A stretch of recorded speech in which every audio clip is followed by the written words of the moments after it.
Hey, I am Dana Weidman. I'm your COM 101 teacher, and I'm recording this video in Minneapolis, Minnesota. I'm at a conference. I go to a conference every single summer to learn about great techniques to become a better teacher. And so I'm working on some great ideas for your section of COM 101 this semester. So COM 101 is really about media aesthetics, how to create media that communicate but that also look cool, sound good, and we'll be talking about a lot of different techniques for that. So we're going to start with a lecture that I call the visual story. I have all these videos posted and clips to look at in all the modules. So if you're getting ready to start the semester and you want to know what to do, start by looking at the modules for the visual story.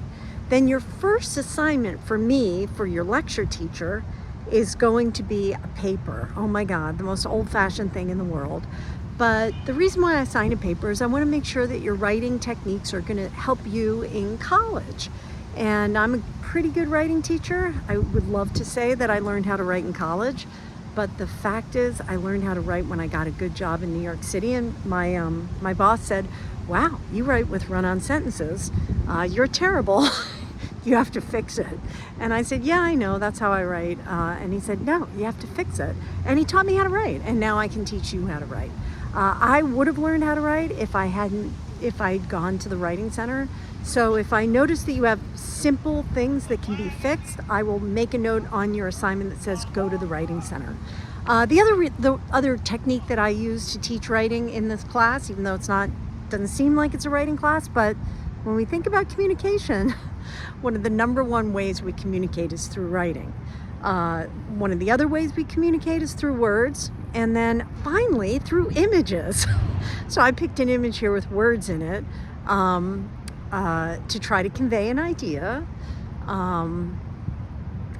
But we're going to talk a lot about how to communicate with images. And in order to really discuss it, and in order to be able to create images that communicate, you need to break it down into parts. Because you're going to say, how do I create a perfect image that communicates something?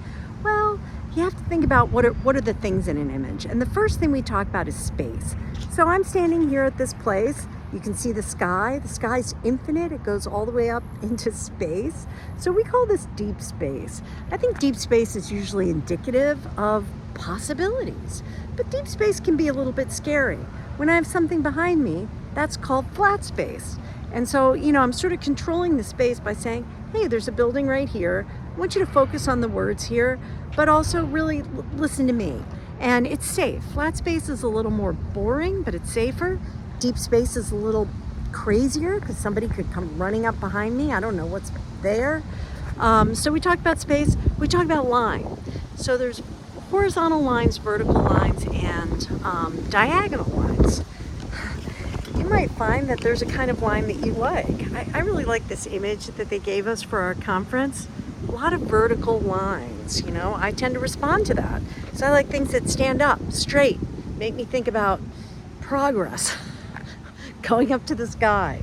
And then there's diagonal lines. How do you get a diagonal line in a movie? You turn your camera and all of a sudden everything seems tilted. So if I was filming everything diagonally, it might look more dynamic and exciting, but it also might look like a little bit crazy because things are moving, right? So that's diagonal lines. The next thing we'll talk about a lot is color. We all understand color. My mother's getting old, and we were at a water cooler, and she looked at the two buttons. She said, "Is red cool or is it hot?" It's like, OMG, mother. Red is hot, blue is cold. And no matter how you tell your story, when we see red, we think of fire and blood and excitement and heat. And we think of blue, we think of water and blue skies and all the things that make us feel kind of calm. So blue is calming color, red is an exciting color. So your first paper, traditionally, this is my big change of the day and why I'm recording this video here. Traditionally, I used to say, I want you to watch a movie and tell me about the visual storytelling techniques in the movie. But I realize that you guys are not watching movies as much. You're watching a lot of videos on TikTok and YouTube. And I want to know what you're watching. And so I'm going to ask you to pick content social media content or video content that you like, and then apply the visual story to that content.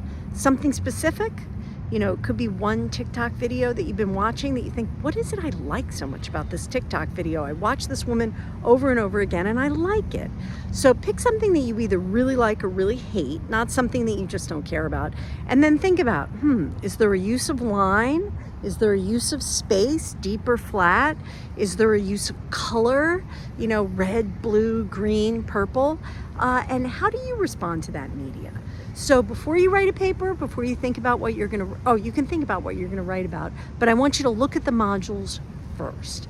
But this is the first module for the class. We're going to talk about media aesthetics. We're going to talk about media communication, and I'm your teacher. Everybody just calls me by my first name, which is Dana. My last name's Weidman. I've been teaching at Dutchess for 30 years, but I shouldn't make it sound boring because it hasn't been boring. It's been really, really fun. But I just took early retirement because I like to travel. So right now I'm in Minnesota.